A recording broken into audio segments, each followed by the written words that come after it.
Good afternoon, everybody. For our next panel, panel 3, Race, Citizenship, and the Sikhs, we have two panelists. Although one of the panelists was not able to make it, but I will be reading her paper. So our first panelist is Dr. Tavleen Kaur. She is an assistant professor in the Department of Asian American Studies at California State University, Fullerton.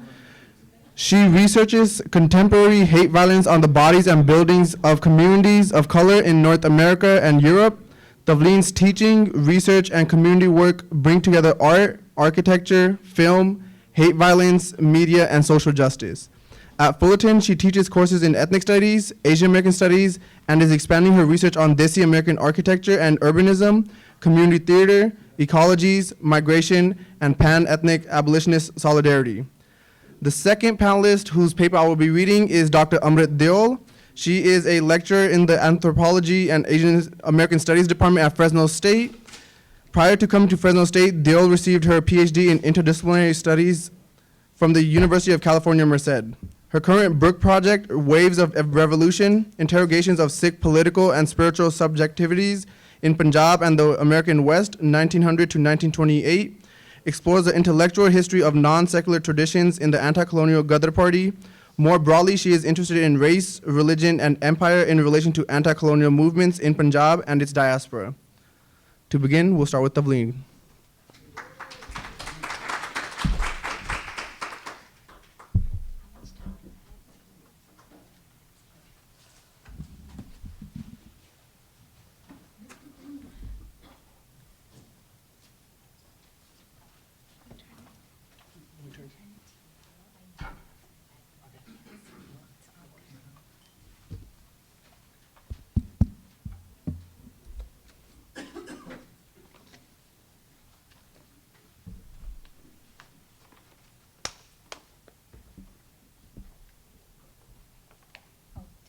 Something?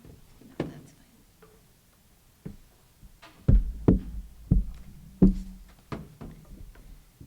Waheguru Ji Ka Khalsa, Waheguru Ji Ki Fateh. Hello, everyone. My name is Tavleen Kaur, and my pronouns are she, her, hers. Can you all hear me okay? Can you see me okay? Especially if you lost this earring, so check your ears. Okay, I'll get started. I'm an assistant professor in the Department of Asian American Studies at Cal State Fullerton, not far from here. And this is my first time coming here as a professor. Previously, I've come as a student, so that kind of also shows the trajectory of, that's not why I mentioned it, but I was just saying that that's the kind of lineage of a conference like this one, that you kind of see things grow and people progress. I want to begin by saying that we're gathered on the land of the original and current caretakers of this land, water, and air, the Cahuilla, Tongva, Luiseño, and Serrano peoples, and all of their ancestors and descendants, past, present, and future. So grounding and recognizing this helps contextualize the assumptions and erasure behind incidents like these and these. These incidents help bring to the forefront questions of belonging and unbelonging. And that's what leads to my talk today. The past is yet to come. Film, race, citizenship, and a century of diasporic outlaws in the United States. The film part is new. That's not in the program, but I figured it was okay to bring that in as I present. So just a warm-up question. Could you raise your hand if you've seen Titanic, the film? And look around to see who has seen it, because there's a reason I ask. How about Avatar? Excellent. All right. Okay. Of the 9 Supreme Court justices who, in 1923, had unanimously decided against Bhagat Singh Thind's eligibility for citizenship by naturalization in the U.S. on the basis that he was not white in a common sense, 5 were already appointed in their positions at the time that the film Birth of a Nation was screened at the Supreme Court in 1915. The film was also screened at the White House in the same year. Mass viewership of the film meant that the Chief Justices who had watched it were among 50 million people in the US who had viewed the film within the first 5 years of its release, a number that had grown to 200 million by just 1946, including globally. Aside from its astounding viewership statistics, the film industry accolades merited to Birth of a Nation include being the first ever Hollywood blockbuster, the first feature film over 3 hours long when the average runtime for a film was about 11 to 15 minutes, and being a cinematographic masterpiece due to its cutting-edge techniques that have since defined Hollywood film production. Griffith is self-nicknamed as the man who invented Hollywood, a title seldom refuted. The film also accomplished another feat. It revived what was, until then, a dormant Ku Klux Klan. Evident from its posters, as well as the inspiration behind it, a novel by Thomas Dixon Jr., the cover of which is on the left. The Klansman, a romance novel of the Ku Klux Klan, which was published in 1905, 10 years before the film came out. The storyline of the film glorifies and validates anti-Blackness through white supremacy, anti-miscegenation, and portrays the Klan as saving the South from a Black takeover in the Reconstruction era. Time author and film critic Richard Corliss aptly captures the lasting and painful controversial life and afterlives of the film by stating, quote, the birth of a nation not only was about the country's history, it changed it unarguably for the worse. Like many popular films of the next 40 years, Birth took the side of the South in its depiction of the Civil War. It saw the antebellum South as a paradise of Anglo gentility and the Reconstruction era as a crushing of that dream, end quote. These wild imaginations played out on the silver screen for weeks on end as an unprecedentedly costly and lengthy film enthralled its audiences. And the longer history to that, which I don't have time to cover, is that it had live musical score with an orchestra that followed everywhere that it was played. And it's actually premiered right here in Riverside at Loring Theater, which is pictured on the right, just 2 miles from where we're gathered today. This paper presents 3 key arguments regarding how Birth of a Nation, as well as other forms of popular media that the film built upon, correlate with Bhagat Singh Thiнд's fate, the Sikh communities that he became a proxy for, and the Supreme Court case of United States v. Bhagat Singh Thind of 1923. The first argument I offer forms a setup for the context for the remaining 2 arguments. So the first of those is that Thind's claims to whiteness and distancing from Blackness may have been heavily influenced by US popular media, namely print media, film, radio, and other forms of communications. Radio and film technologies were becoming popular, accessible mass mediums in the early 20th century. Their popularity during wartime for ground updates as well as entertainment coincided with the exact era during which Thind and other such cases were being settled.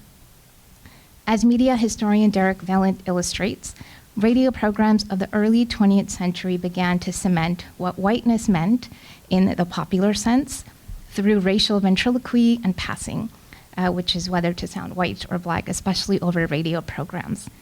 The links between this lineage and how the Thind case unfolded cannot be ignored. And here's some images that show various film posters, advertisements for the film. It was played all around the world. There's some images here from Australia. I think there's one from Ireland as well. There were also protests, of course, from the film being screened, including protests being led by the NAACP protesting the film. Second, based on the above argument, I illustrate that through the entire matter, Thind was not only forever deemed non-white, but that his non-whiteness was established through pervasive anti-Asian violence in popular culture. Thus, when the Supreme Court decided that Tin's non-whiteness was based on the popular sense, you see where I'm going with this? This popular sense of whiteness was not a universal given, but something established as pretense through mass media, especially in print form. Thus, in using the logic of whiteness as based on popular or common senses, the court essentially affirmed and validated that this logic was strategically curated through racist, exclusionary laws, which were then substantiated through media. So I'm just trying to set up some context. I think other folks who presented before me today have talked further about print media and the legacies of that. So it's a nice segue. And lastly, my third argument is that the Thin decision was a precedent, and the precedent it set, were significant not only because they were about race, they were also significant because they exposed the messiness of how whiteness was socially constructed and attempted to be legally protected. Further, the Thin decision and its precedents were also significant because they intertwined anti-miscegenation through the racialization of caste, as opposed to what was otherwise the norm in the country, anti-miscegenation, based mainly on race and gender. In this paper, I consider how the arguments that Bhagat Singh Thind put forth to the Supreme Court, as well as the verdict by the court, fit into the context of the unarguable influence and reach of Birth of a Nation and its medium on the social landscape of an already racially volatile nation state. So here's some examples. Many of these you've probably already seen because they are popular media of how Asians, especially East Asians, were being racialized as subhuman, menacing, out to grab US jobs, and disrupting its economy and its morals. Should sound familiar with the rhetoric that we hear today. Here's another image, and I'm contrasting that one with the image on the right, which is hard to see, but that's a screen grab from Birth of a Nation, in which the white woman character, because she's being chased by an actor in blackface, she jumps off a cliff as a way to kind of protect her whiteness and purity rather than be harmed by the blackface man. And we see a similar kind of logic in the political cartoon on the left. Again, an image I think we've all seen before, many times even. This one from 1906, not long before the Bellingham riots. So my first part is Bhagat Singh Thind and the silver screen. In 1920, when Thind's case was in the US District Court of Oregon, the two questions at hand about the case were, quote, is a high caste Hindu of full Indian blood born at Amritsar, Punjab, India, a white person within the meaning of Section 2169 revised statuses? And the second question before the court was, does the Act of February 5th, 1917 disqualify from naturalization as citizens those Hindus now barred by the Act who had lawfully entered the US prior to the passage of the said Act, end quote. So those two questions were being asked. And in that level of the decision, Judge Wolverton established yes to the first question and no to the second, thus ruling in favor of Thind receiving citizenship by naturalization. And that judge was bringing in other cases, namely Halajian, Bikaji Balsara, and Mohan Singh. And the dates on those were 1909, 1910, and 1919, respectively. And in each of those cases, these men of color were given citizenship based on their whiteness. Based on these points as evidence, Wolverton established Thind's eligibility for citizenship by naturalization on the basis that Thind was also white and that his immigration specifics were logistically beyond the parameters enforced by various exclusionary laws. When the case reached the Supreme Court in January 1923, at which time Wolverton's decision in the US District Court of Oregon on the case was overturned, the argument on Thind being white was illustrated slightly differently than it was previously when compared to the Mohan Singh case in 1919, and that was decided in LA. In that case, the Mohan Singh one, Judge Benjamin Bledsoe, in establishing Mohan Singh's whiteness, did so through vehement anti-Blackness, as well as a perpetuation of caste hierarchy via racial schema. I won't quote the entire quote because I'll run out of time, but the idea was that this judge was saying, well, I'll just quote the last part. He says, in the absence of an authoritative declaration on requirement to that effect, it would seem a travesty on justice that a refined and enlightened high caste Hindu should be denied admission on the ground that his skin is dark and therefore he is not a white person. And at the same time, a Hottentot should be admitted merely because he is of African nativity, end quote. And that's by the judge who had decided in favor of another Punjabi Sikh man, Mohan Singh, to be given citizenship. Bledsoe's derogatory language and references further illustrate deeply rooted anti-Blackness, the proliferation and afterlives of racialized tropes that were cemented and literally circulated through mass print media. For example, here, and how immigrants from Asia, the Middle East, and North Africa became positioned vis-a-vis Black people. By citing Hottentot, that other judge inferred a reference to Sarki Bartman, a coy South African woman who was insultingly named Hottentot Venus, and whose body was put on display, including posthumously, during the 18th and 19th centuries at world's fairs and exhibitions and museums, used as a measure for the white male gaze, and utilized to establish purported white social, racial, and genetic superiority. Caricatured imagery of Sarki Bartman were articulated in mass media through images, illustrations. I didn't use that image because it's quite violent, but other ones I have included are posters from various times in the early 20th century, especially showing people of color in what were called human zoos, that's ZOO. And in these images, I have a couple more following. We can see how people, animals, plants, all kind of become this schema under which things got classified. And more or less, that's still a racial schema under which the law still operates. And it's against these kind of public opinion, publicly formed ideas on whiteness and subhumanness of people who were not white that we're constantly pushing against by wanting some kind of recognition, tie your turban days, whatever, what have you. It's kind of like the longer lineage of that is right here.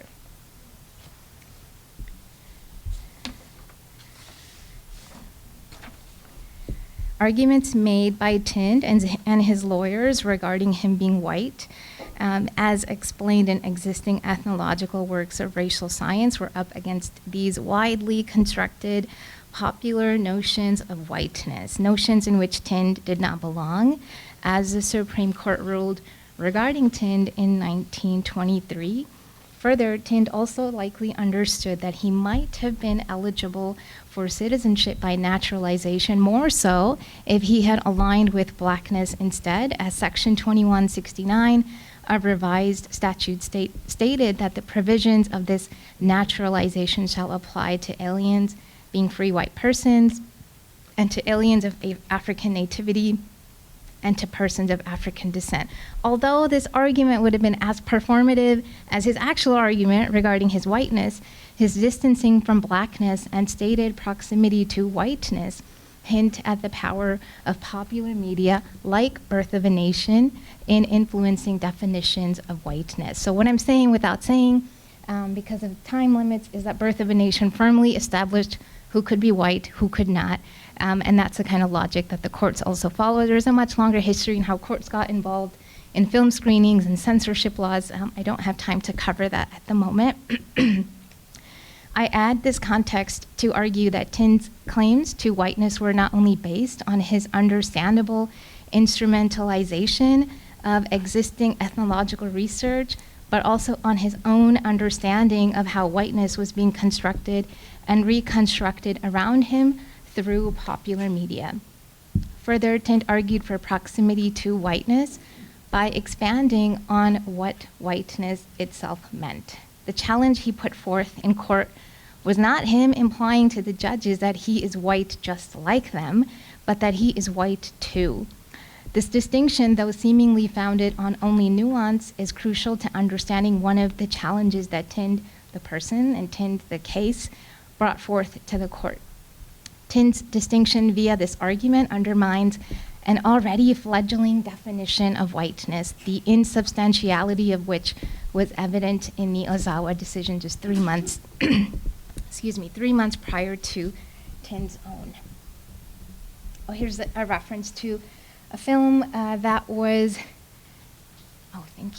that was ruled upon as espionage, even though this film was not racist, not as racist maybe, as Birth of a Nation, but the director was found guilty of espionage, which the point I'm trying to illustrate is the coziness between the law and film production and direction. I only have 3 minutes left and about 30 more pages to go, so I'll try to wrap it up.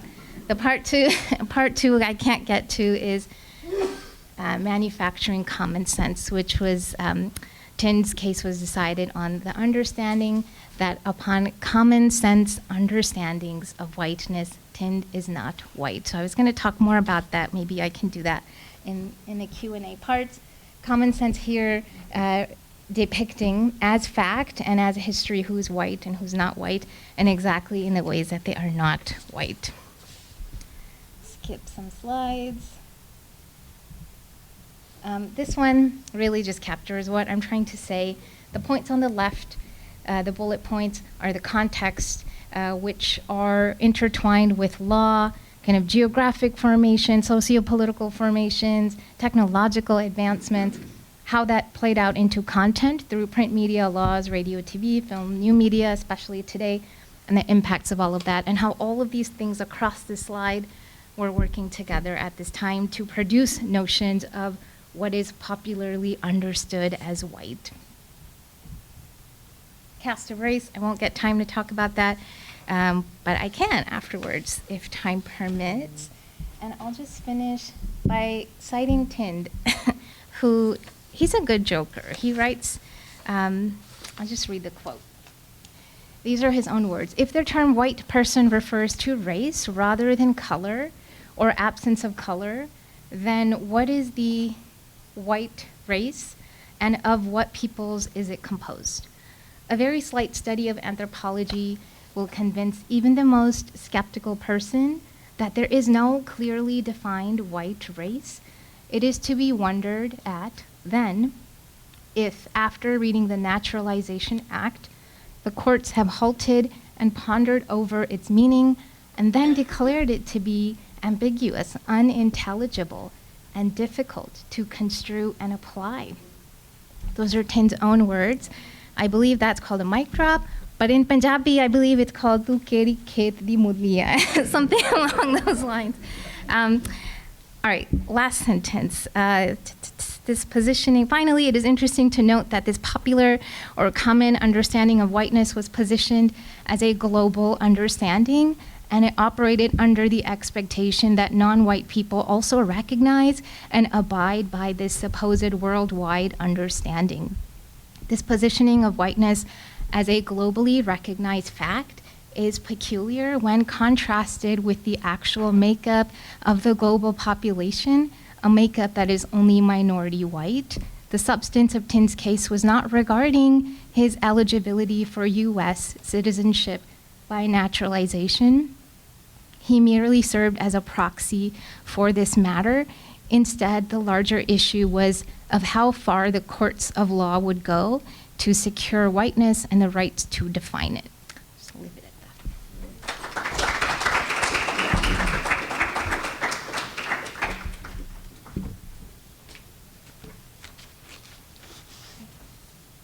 Oh my God.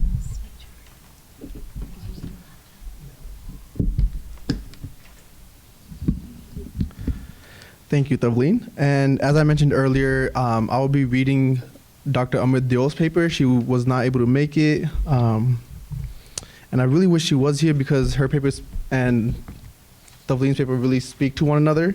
And she mentions the common sense one, so hopefully I get a chance to get to it. So, March 17th, 1928. Vaishno Das Bagai, an Indian art dealer living in San Francisco, took his own life in protest against the United States government's decision to revoke his citizenship following the landmark Supreme Court decision made in United States versus Bhagat Singh Thind in 1923.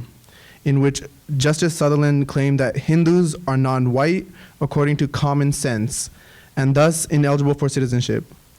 Bagai came to the United States in the early 1900s and was naturalized in 1921. He was a supporter of the Gilded Party before his arrival to the US and remained an active member until his death. He settled in California's Bay Area with his wife and children and became, as he described, as Americanized as possible. However, following the Bhagat Singh Thind decision, Bagai's citizenship was revoked, rendering him stateless, unable to return to India or to exercise his civil, political, and economic rights as a US citizen. Bagai left a letter addressed to the world with the San Francisco Examiner explaining his actions, which was to be published following his death. In his letter, Bagai writes, "But they now come to me and say I am no longer an American citizen. They will not permit me to buy my home, and they even shall not allow me a passport to go home to India. Now what am I? What have I made of myself and my children? We cannot exercise our rights. We cannot leave this country. Humility and insults. Who is responsible for all of this? Myself and the American government. I do not choose to live the life of an interned person. Is life worth living in a gilded cage? Obstacles this way, blockades that way, and bridges burnt behind." This article opens with a story of Bagai in order to foreground the dilemma facing whiteness as South Asian laborers arrived to the North American West and challenged the Anglo-American claim to whiteness. Bagai's story tells us how effective the racialization of Hindu was, so much so that it threatened to eliminate the Hindu himself. During this early period of South Asian immigration, Hindu was a fluid ethno-religious category that included Hindus, Muslims, and Sikhs from South Asia during the early 1900s. However, nearly 90% of Hindus in North America were Punjabi Sikhs of Jat backgrounds. Hindus posed a unique threat to whiteness, as European anthropologists argued that high caste South Asians were of the Caucasian race. Once Hindus arrived at the shores of the American frontier, they threatened to dilute and disrupt whiteness and gain access to privileged social, political, and economic rights. This article explores the debate surrounding the question, who is Hindu, in the United States in the early 1900s. I depict how the racialized category of Hindu was fabricated and constantly curated throughout the early 20th century to protect the Anglo-American claim to whiteness. This analysis challenges the idea that the category of Hindu was labeled as non-white following the US Thind decision in 1923. And instead, in this article, I show how the Hindu was always made to be non-white. Bagai, along with other South Asian immigrants, navigated a political, social, and economic context in the United States in which the US created immigration policies to open the nation's boundaries to more cheap labor, while also working to close borders to certain ethnic and racial groups. From 1870 to 1923, Asian immigration rose steadily, all whilst the US establishes exclusionary laws, including the Page Act of 1875, the Chinese Exclusion Act of 1882, the Gentleman's Agreement of 1907, and the Immigration Act of 1917, among others. Despite the growing restrictions, Asian immigrants continuously sought legal access to citizenship rights. Just a year prior to the US Thind outcome in Ozawa versus United States, 1922, Japanese-American Takao Ozawa applied for citizenship only to be denied by Supreme Court Justice Sutherland on the basis that the words white person was only to indicate a person of what is popularly known as the Caucasian race. Ozawa's case points to boundaries being drawn around whiteness as the US empire expanded westward and immigration from Asia increased to aid in that expansion. Manifest Destiny, the drive to create a new frontier in the ever-expanding American West, demanded the constant labor of foreigners. However, each step the US took towards the West required a redefining of borders, of boundaries, both material and ideological. For example, what would this new America be? Who would be American? Immigration, written media, and labor sources from the early 1900s reveal how the United States, as a collective body of disconnected voices, grappled with these questions. The early days, Hindu invasions, and exodus. In this section, I explore the early days of South Asian immigration to Canada and the US from 1906 to 1907 in order to depict the racialization in both contexts. I begin my examination in 1906 as this year marked the early use of language such as invasion, invader, and menace in association with South Asian immigrants on both sides of the border. The threat of South Asian immigrant laborers was not toward a specific state or nation, but rather to the white society of the Pacific Northwest. Navigating the colonial economy, South Asians arrived in British Columbia, Canada as laborers. Considered to be cheap labor, these early immigrants were initially received positively by mill owners and local politicians in BC. Prominent mill owners and politicians alike published pieces in the local newspapers to highlight the benefits of the cheap and reliable labor provided by South Asians. However, the praise of cheap labor was quickly drawn out by the anti-Hindu sentiment of white workers and the public. Not only did local newspapers in Canada publish articles on the threat of a Hindu invasion, news sources in nearby US states such as Washington also published articles that warned readers that South Asians would become the next Japanese invasion. The usage of terms such as invasion and invader were deeply rooted in an already well-established anti-Asian sentiment that Chinese, Japanese, and Filipino immigrants faced in both local communities and in immigration policies. Thus, Indian laborers entered a contentious political arena rife with anti-Asian rhetoric in its social and legal spaces. Along with being considered a threat to the white man labor in British Columbia and the United States, in this immigration period, we also see a rise in fear for the safety of the domestic white woman in the Pacific Northwest. South Asian women were not allowed to immigrate individually or alongside their husbands, causing an anxiety amongst white men that Hindu men may threaten white women. In aiding the propaganda against Hindu immigration, white women made false reports regarding rape and home invasion against South Asian immigrant men. In one particular interesting case, in November 1906, white women are reported to have been arming themselves against the threat of Hindus and the brown heathens from the Orient. The Hindu invasion begins with the invasion of the labor force and ends with the invasion of the white family. Thus, the Hindu menace is racialized and hypersexualized as a man whose body is considered to be fraught with disease and whose morality is similarly plagued. Effectively, this racialization and hypersexualization of South Asian men on both sides of the US and Canadian border also solidifies the category of Hindu as being essentially and necessarily a hypersexualized male and non-reproductive labor source. While early on, mill owners and politicians in BC encouraged the arrival of Hindu immigrants and proclaimed to offer more money than ever imaginable in India, the reality of working in the mills and mines of British Columbia was quite different. The laborers recruited by mills, mines, and railways in BC were not provided with any resources to help them acclimate to the harsh winters of the Pacific Northwest. On January 5th, 1906, as the death toll of South Asian workers rose day by day, workers organized a strike at the mines in Victoria and demanded higher wages. While these strikes were usually mentioned in passing in the local newspapers, they were a frequent occurrence in the mills, mines, and railroads of BC.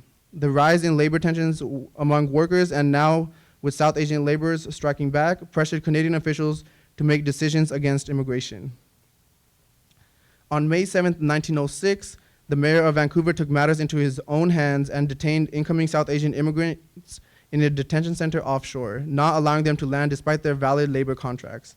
Meanwhile, he contacted the Canadian Pacific Railway and argued that not one incoming immigrant would be allowed to land until they had proven of not being at risk of becoming a public charge.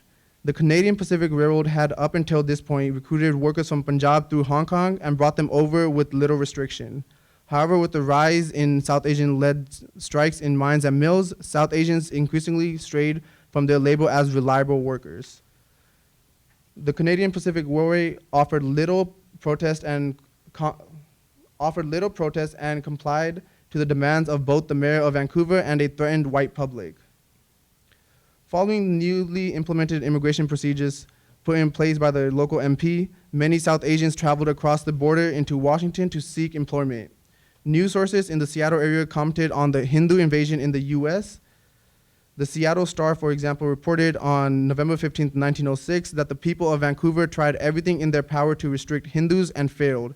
Thus, Hindus would migrate further south into Washington.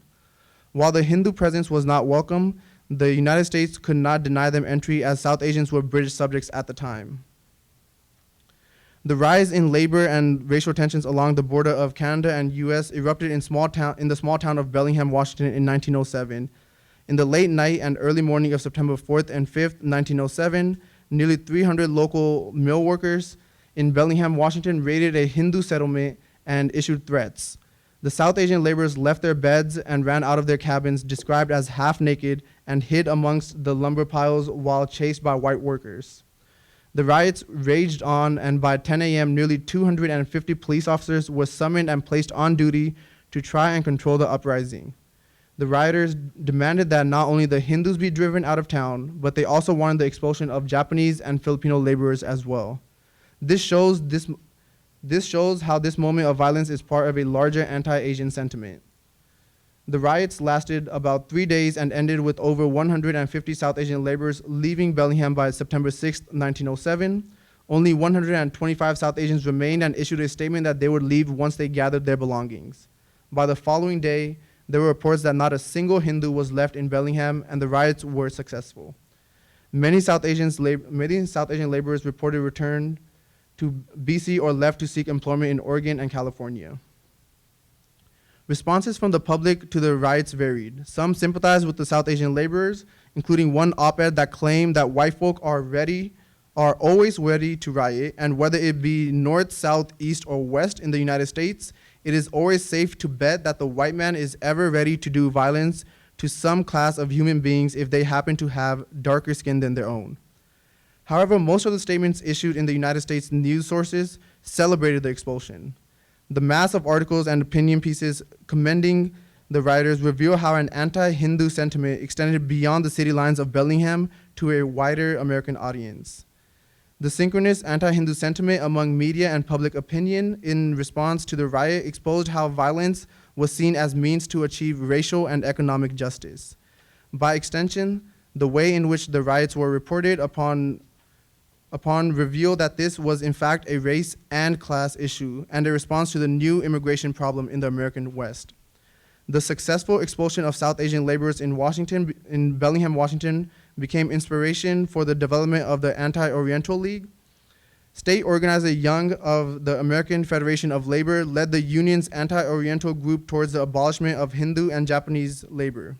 Young passionately argued that rioting was the only way to drive out Oriental laborers. The labor union at the time had 450 white members, and Young asserted that each of them would have to make a choice between the Hindu and the white man. The plan was that once the Anti-Oriental League had enough members, they would approach mill owners and demand the discharge of Hindu laborers or else threaten to riot. While the League also attempted to garner support from Mayor Jones of Everett, they claimed that public opinion would be their best ally. On November 3rd, 1907, the Everett police arrested 34 white union members who were planning out the riot. Despite Mayor Jones' warning to them about rioting and in protest to the arrest, 200 white workers gathered around South Asian labor camps that night. In response, Mayor Jones further warned that he would call the militia if needed. Eventually, the white laborers subsided and the rioting was avoided. In comparison to the 200 workers ready to riot, there were only 40 South Asian laborers in Everett at the time. The Everett example of a post-Bellingham riot is simply one of many occurrences. Similarly, on October 26, 1907, 20 South Asian laborers were stoned out of the city of Danville, Washington.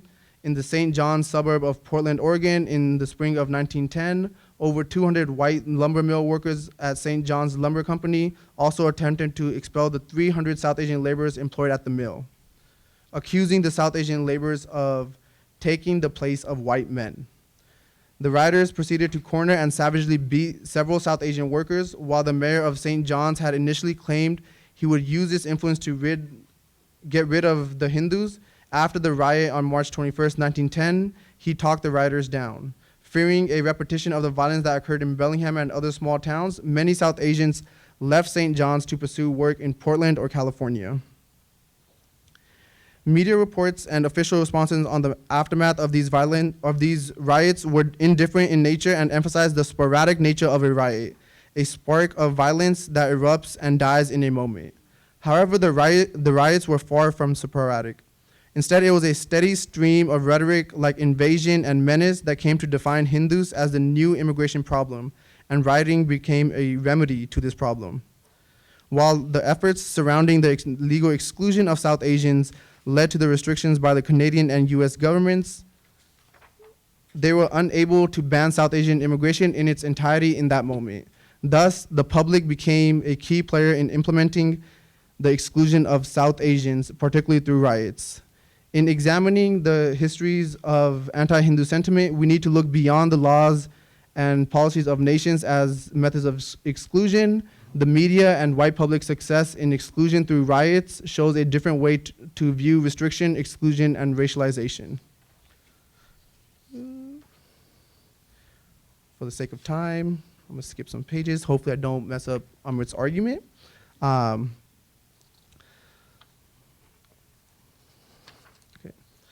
By mid-December of 1913, US's propaganda to convert the entire Pacific coast into exclusion societies had garnered a tremendous amount of support from state representatives and the white public.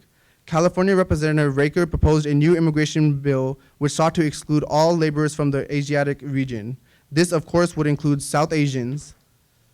As the United States entered 1914, the Hindu exclusion bill received support from white labor unions and some government leaders. After a considerable debate between the months of March and April of 1914, the Hindu exclusion bill was defeated.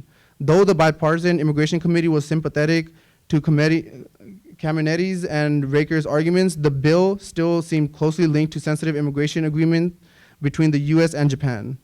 Through a close reading of the transcript of the Hindu immigration hearings before the Committee on Immigration, the question of the Japanese situation arose quite consistently. In the end, President Wilson did not support any anti-Hindu legislation as it put his relationship with Japan at risk.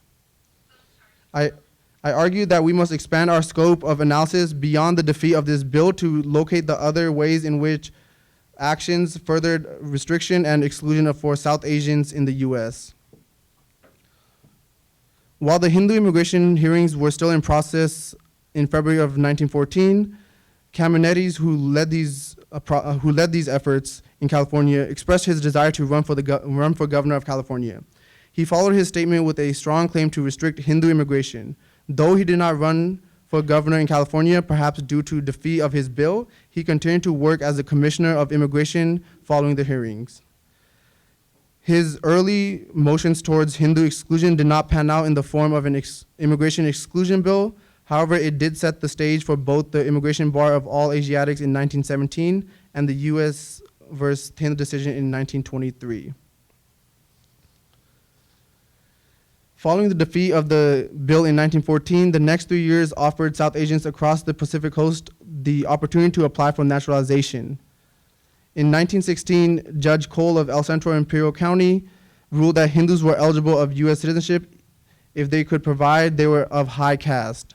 Concurrently, the District Court of Washington and Federal Judge Dooling of San Francisco both made similar rulings. Each ruling argued that if the Hindu applicant could prove that he was high caste, he would be recognized as white and thus be eligible for citizenship. Because the high caste Hindu was now eligible for citizenship, the majority of Sikhs migrating from Punjab who were Jat applied for citizenship only to be met with further concerns surrounding assimilation. Upon swearing into citizenship, turban-wearing Indians, most of whom were Sikh, were now required to shave their beards, remove their turbans, and cut their hair. The turban was believed to be a continuing roadblock for Sikhs on the path towards assimilation. However, while some agreed to this demand in order to attain citizenship, others refused. Though the path to citizenship was bittersweet for some South Asians in the United States, it was still a possibility that was greatly desired. The protections offered by the United States, specifically against the British government, were immensely invaluable for anti-colonial organizers of the Ghadar movement. When Thind had left,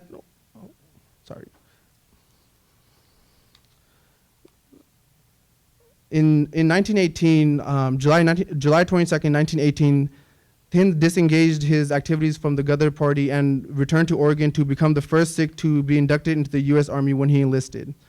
Based on the previous cases that granted citizenship to South Asians, in July of 1918, Thind applied for citizenship and served in the Army as he awaited the decision of the state of Washington. Upon leaving the Army, Thind was informed that he was granted citizenship and he went to receive his certificate in full dress military uniform on December 9th, 1918. Soon after, Immigration and Naturalization Service Examiner Tomlinson disagreed with the court's decision and revoked Thin's citizenship on December 13th, 1918. Tomlinson presented evidence of Thin's involvement with the Ghadar Party as reason to decline rights to citizenship, and Judge Wolverton looked over the evidence and claimed Thind is not a subversive. Thind stoutly denies that he was in any way connected to the alleged propaganda of the Ghadar press to violate neutrality laws of this country, or that he was in sympathy with such a course. He frankly admits, nevertheless, that he is an advocate of the principle of India for Indians and would like to see India rid of British rule, but not that he favors an armed revolution for the accomplishment of this purpose. Deciding in his favor, Thind received citizenship for a second time on November 18th, 1920. While Thind celebrated this decision, the INS had appealed to the Ninth Circuit Court of Appeals, which sent the case to the U.S. Supreme Court for a ruling on the two questions as were mentioned earlier. And the INS demanded that the Supreme Court evaluate the Hindu in terms of his or her relationship to whiteness and to rescind the right towards citizenship under the Asiatic Exclusion Immigration Act of 1917. Thind's attorney argued that the Immigration Act of 1917 was prospective and not retroactive, thus not applicable to the U.S. Thind case. However, the issue of whiteness generated a considerable debate. Thind had made the case that he was a high caste Hindu and therefore eligible for citizenship under the Naturalization Act of 1890. Also, Thind argued that previous anthropological studies had claimed high caste Hindus to be Caucasian due to linguistic similarities between Indo-Aryan speakers. However, Justice Sutherland, who presided over the case, argued that linguistic similarities was not enough to prove racial denomination. Rather, physical characteristics should be given priority in proving common racial origin. Specifically, the court stated, free white persons, as used in that section, are words of common speech, to be interpreted in accordance with the understanding of the common man synonymous with the word Caucasian. Furthermore, the court claimed that the term race must be applied to a group of living persons now rather than groups having a similar ancestry. Thus, in response to the first question presented by the Ninth Circuit Court of Appeals, the Supreme Court decided that though not an issue of racial superiority or inferiority, the Hindu is simply non-white in terms of common sense due to the color of his skin. In relation to the second question, the Supreme Court agreed through the passage of the Immigration Act of 1917. Congress obviously viewed Hindus to be Asians, and they would never accept a class of persons as citizens whom it rejects as immigrants. The U.S. Thind decision thus not only determined Bhagat Singh Thind to be non-white within common sense, but also declared that all South Asian citizens have their citizenship revoked immediately. The decision made Justice Sutherland in the U.S. Thind 1923 case the decision made by Justice Sutherland not only restricted the access of South Asians to the economic, social, and political rights granted through citizenship, it also solidified the racialization of Hindus as non-white. This article has so far depicted how the development of the category of Hindu through the rhetoric of invasion and the labor tensions fueled by the campaigns had always sought to prevent the Hindu from aligning with whiteness.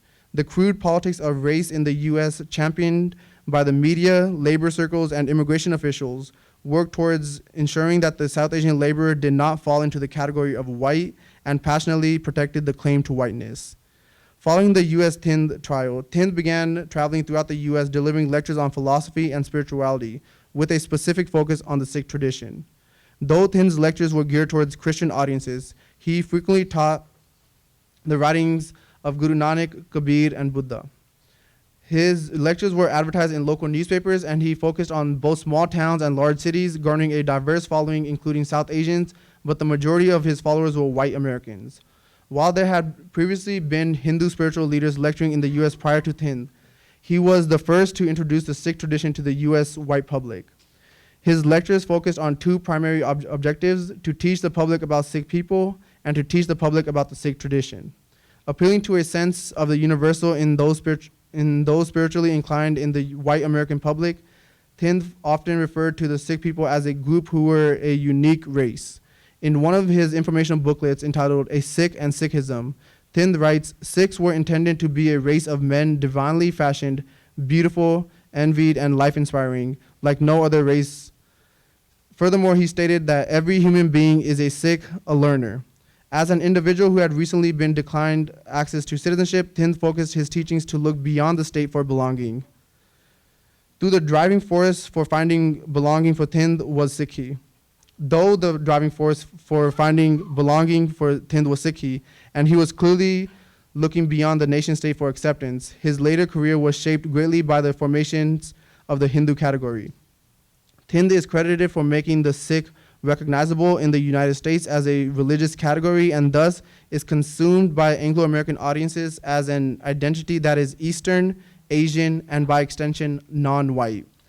Similar to the life and death of Bagai, Thind's experience as a Hindu in the US speaks to a larger systemic violence that was inflicted on him by the American common sense. Both cases require a deep evaluation to identify the collaborations between written media, labor discourse, and immigration policy to fully understand what it meant to be the uncommon man, a Hindu in the early 20th century. Thank you.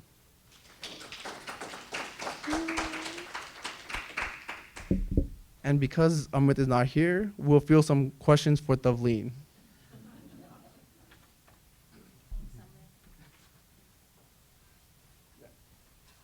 First of all, let me congratulate Tavleen and Amrit on a brilliant session.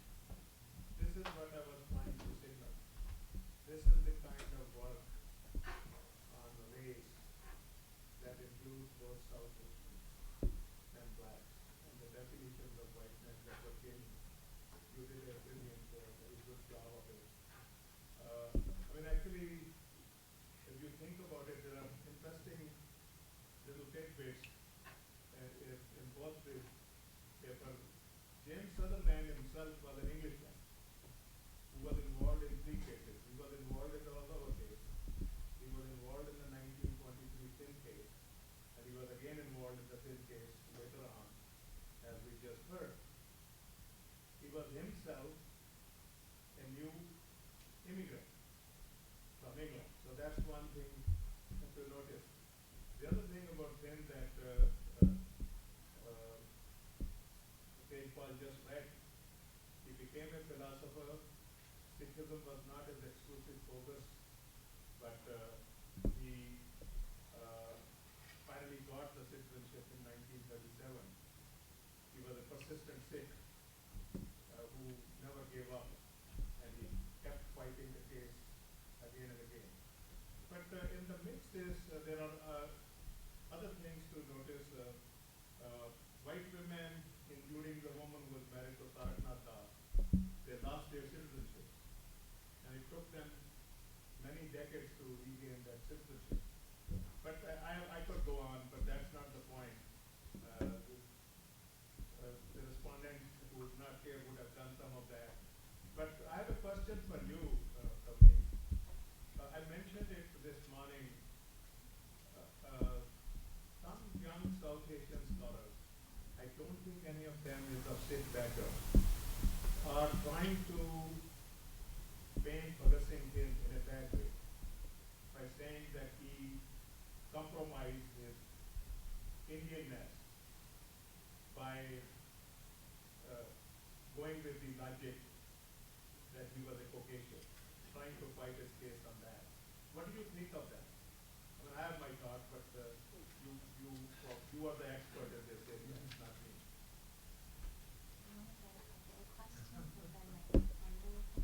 Yeah, if you wanted to get a few questions and then Tavleen could just bundle all of them together. So if there are Tavleen, thank you.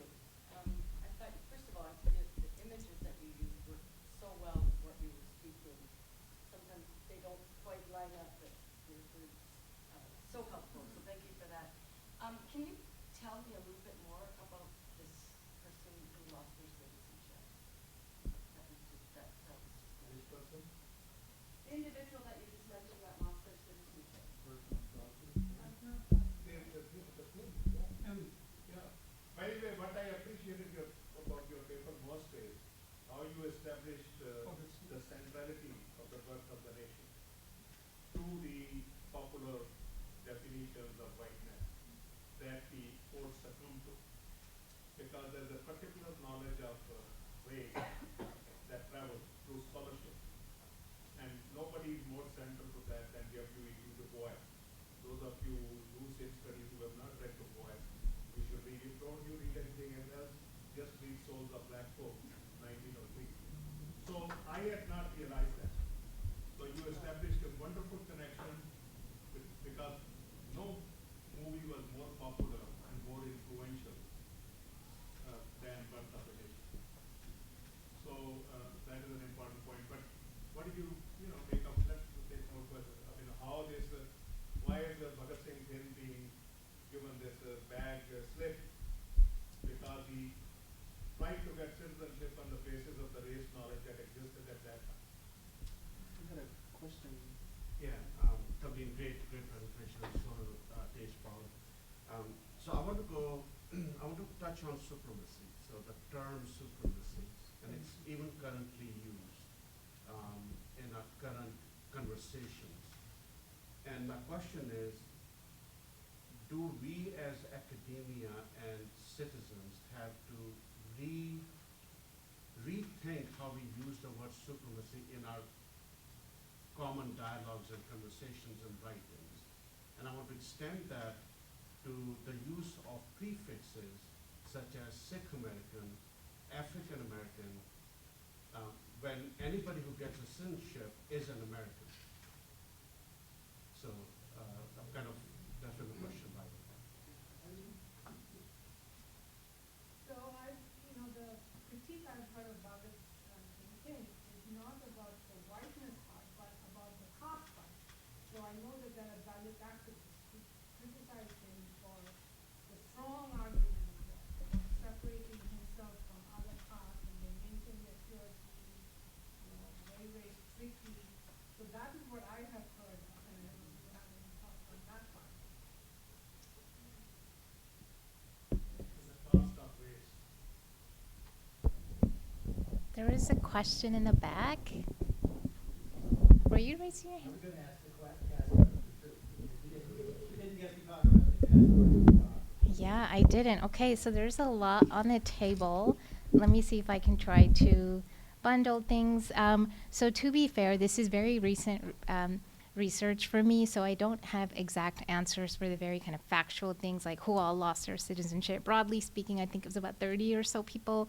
I know others in the room have done this research who probably have more exact numbers of how many South Asian immigrants, and Tariq Nath Das's partner, you said, also had lost citizenship. So I'm not sure about the particulars of that, but theoretically the idea was that Thind kind of became a snowball effect for what happened afterwards with his case.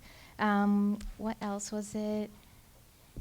That Thind is being misrepresented or represented badly because of aligning with being white rather than Indian. I mean, he was not a spectacular person in other ways, which we don't have time for today, but on the basis of legal definitions of what he was trying to establish, he did kind of ruffle some feathers, and that was really obvious in the words that he was using, and how he kind of instrumentalized the decision on the Ozawa case, and how he did his own research and present that as a kind of follow-up to the Ozawa case, which then, of course, got flipped around by the time it came to Thind. I'm not sure if I understood the question correctly about supremacy and how we use it. Could you elaborate? Yeah, I'm actually thinking way forward, not backward.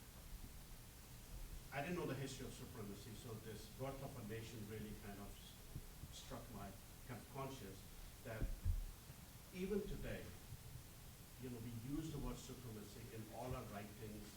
We use it like a norm, as it's normal to use that word. And words are powerful. So from a media perspective, we showed those clips about the different media and how they used to utilize the media to do that. So my question is for moving forward, actually, that is it time to actually not use the word supremacy, just like it is time to eradicate prefixes to being American or not American? Because any time the prefix is used, it's almost like saying you are a second category of an American or you're not American enough. And that comes out even after post 9/11, where people would have a flag just to prove that I'm an American or I support America. So that's where I was going with that. Thanks. Yeah. Oh, yes. You know, I just want to bring up something about Finn. Finn never became like a father figure or I'm the holiest God, just like you said. And it's very difficult to judge people 100 years later, but what the circumstances were. However, on a parallel case, I do want to bring up about the father of the nation, Mahatma Gandhi. What did he do when he was in South Africa? So a lot of people portray him as a racist. He said, and enough is written about him, that I'm an Aryan. You treat the blacks the way you want to treat them, but don't treat me like that. I need to sit in this coach of a thing, but he himself portrayed himself as the father of the nation, or people portrayed him that he walked on water, or whatever he was, but Finn never portrayed it. So sometimes it's very difficult to say 100 years ago when the situation was. But again, Finn never portrayed himself as somebody, and the circumstances are different. Take it away, Philip. Yeah. As a uninformed non-Sikh who's writing that slip of intent, there is a basis for emancipation collection. There's abundant documentation from the court cases, from his own writings, and the connections he had to people, to his divorce records. He consistently said that he was honoring it in money, before, during, and after the Supreme Court. He said he was white. The courts and the media, he was white under affidavit. He said he was white on the basis of geography, of race, of caste. He even pointed to his own blood. And he did make claims. He was initiating students. We kind of took the Sanma tradition. He was initiating students throughout the 1940s and the 1950s. His son refers to him as foreign avatar of its intent. You can't get more audacious than that. Yeah, but my point is, Slide left. why is it so problematic? If he is trying to take advantage of the racial categories under which Indians, South Asians were placed at that time, why is it a troublesome thing for us? And also we need to remember the historical context, even about what you are saying about Gandhi. Just to use that, his use of the word kafir against Gandhi, to dismiss everything he did, expecting every great person, whether it's Jefferson or Gandhi or other people like that, to be ahead of their time in every area of their life, is a very foolish expectation. They have to live. If Jefferson was ahead of writing the preamble to the Constitution, he has the whole story in his own life of living with this underage girl who resembled his dead wife and having Sally Hemings. Books have been written about him, movies have been made about him. So I think we need to keep the historical context in mind when we pass judgments on people. But even on the caste issue that Dr. Korean just mentioned, if he's been struggling to get citizenship for 20, 25 years, from 1922 to 1937, and if a new law is introduced that upper caste Hindus will be given citizenship, if as a just Sikh trying to identify as upper caste Hindu should not be judged as something awful that he did. That's what I'm trying to say. It's imposing today's standards and today's theories and today's expectations upon a historical figure who was struggling in a different context. A very similar story with African American literature. Leroy Jones, who became a Miri Baraka, he condemned every black writer because they didn't fall to his high standards. Before he died, he apologized to all of those writers that are alive. Who am I to judge you? I don't know what stuff you were reading. Man puts you under all kinds of stuff. Apol- Apologized about Langston Hughes. He apologized about Lorraine Hansberry. He apologized about Ralph Harrison. Because ultimately, everybody has to make their struggle in the context of immediate conditions. Well, I'll also apologize for interrupting this lively discussion, but we're going to take a quick recess for about 10 minutes so we can get on to our final panel of the day. Thank you, Tavleen, again.